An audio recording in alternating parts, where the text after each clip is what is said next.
Det ligger godt, Wilczek! For han altså scoret på en aften, hvor han ikke har leveret noget som helst. Så jeg roste Sarri i situationen. Jeg vil jo sige, herude, der, læg mærke til her, Carsten. Han skal simpelthen drikke bredere i den her situation, og så er det alt for simpelt. Den her ligger ned til Wilczek, for den brænder han selvfølgelig ikke. For lige placeret sig imellem Tverskov og Skjelvik, og så er der god plads til at dirigere den ind. Og så er han på banen igen her med sit første mål for FC København.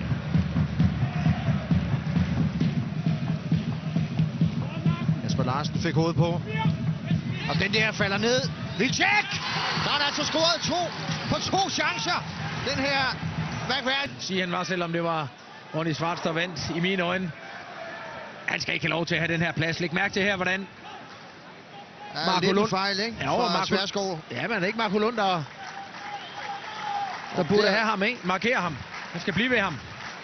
Han skal ikke have 2 centimeters plads inde i det felt her.